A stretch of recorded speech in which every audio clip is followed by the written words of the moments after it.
Skandal bank di dalam bank di tubuh Bank Indonesia perlahan mulai terungkap. Misteri bank fiktif rekaan Bank Indonesia yang menumbalkan PT Bank Sentris Internasional yang sebetulnya sudah tutup sejak April 1998 kini sudah menemukan titik terang. Di samping saya ada salah seorang konsultan pajak PT Bank Sentris Internasional, yaitu Bapak Tumpal Sinaga. Betul ya. Pak Tumpal, bisakah Anda menerangkan kepada kami bagaimana hal ini bisa diketahui? Pada tahun 2004, kami mendapatkan surat tagihan pajak sebesar 54 miliar dari KPP Setiabudi 1. Berdasarkan surat tagihan pajak itu, saya ke KPP Setiabudi 1 menanyakan dasar pengenaan hutang pajak itu, seberapa pokoknya, seberapa yang sudah terbayar dengan adanya sisa 54 miliar. Tapi bagian penagihan tidak dapat memberi informasi kepada saya. Berikutnya, 2 hari berikutnya saya kembali menanyakan masalah hutang pajak itu timbulnya kenapa. Tapi bagian penagihan menyatakan sudah dilunasi. Baik. Ada yang membayar. Malah dia bertanya, kan yang bayar kamu kan gitu. Nah, akhirnya setelah dibilang sudah dilunasi, saya kembali ke kantor. Melaporkan hal tersebut kepada Pak Andri bahwa itu hutang pajak sudah ada yang melunasi. Sebulan berikutnya kita mendapat undangan untuk makan siang karena masuk dalam daftar pembayar pajak yang besar di KPP Setiabudi 1. Namun kita tidak hadir karena tidak merasa membayar itu pajak. Jadi dari kejanggalan yang Bapak ungkapkan tersebut, berapa sih sebetulnya total nilai pajak sebetulnya yang harus dibayar Bank Sentris Internasional? Tadi kan disebut kurang bayar 54 miliar, Pak. Apakah Bapak mengetahuinya, Pak? Enggak, sampai terakhir kami tidak mengetahui total hutang pajaknya. Yang jelas mereka bagian penagih itu menyatakan yang 54 miliar sudah ada yang melunasi.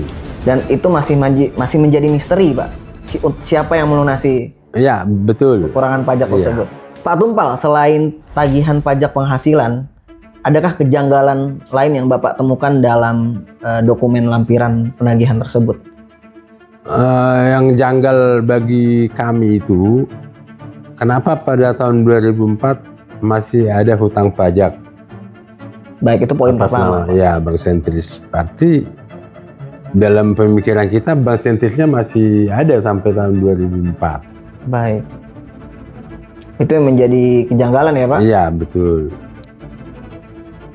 Nah, saya mendapatkan informasi tahun 2022 Pak Tumpal juga mengkonfirmasi kepada KKP Setiabudi ya, karena Bank Sentris Internasional dan Pak Andri ditagih oleh Satgas BLBI.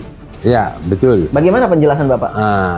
Setelah Satgas datang ke kantor, saya coba pergi ke KPP Setiabudi untuk menanyakan kembali seluruh hutang pajak yang ditagihkan ataupun yang telah dibayar pada periode 98 sampai dengan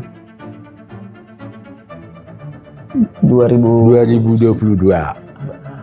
Tapi ternyata mereka hanya memberikan tagihan pajak sampai dengan 2011. Jadi ada fakta baru bahwa ternyata sampai tahun 2011 masih beroperasi ya, Pak? Iya, kalau terlihat dari munculnya hutang pajak berarti masih beroperasi. Itu di luar yang 54 ya, yang 2011 itu di luar. Untuk totalnya dari tahun berjalan sampai tahun terakhir 2011? Wah, saya belum ini.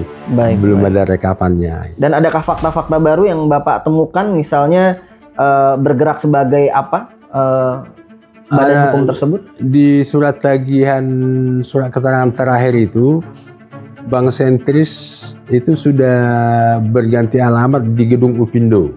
Oh, bukan di alamat yang pertama ya, bukan, Pak? Bukan di Plaza Sentris. Di Plaza Sentris. Dan status banknya sudah menjadi bank devisa. Berubah menjadi bank devisa? Iya, betul. Ini konsekuensinya apa ketika menjadi bank devisa? Berarti kalau bank devisa itu banknya makin aktif dan makin besar. Kan? Sebelumnya Bank Sentris Internasional statusnya apa? Bank umum. Oh, statusnya bank umum. Bank umum ya. Baik, jadi semakin terkuak ya Pak. Artinya operasional bank siluman ini. Iya, betul ya.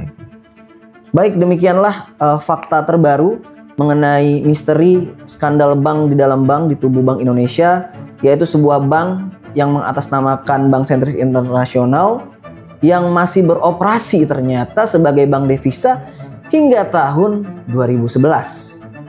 Nah, kalau seperti ini, bagaimana sebetulnya langkah-langkah yang harus ditempuh oleh penegak hukum dalam memecahkan misteri ini? Masih ditunggu komitmen dalam penyelesaian kasus ini, dan kita akan terus memecahkan misteri ini hingga menjadi sebuah kebenaran bagi bangsa dan negara Indonesia. Sekian, sampai jumpa.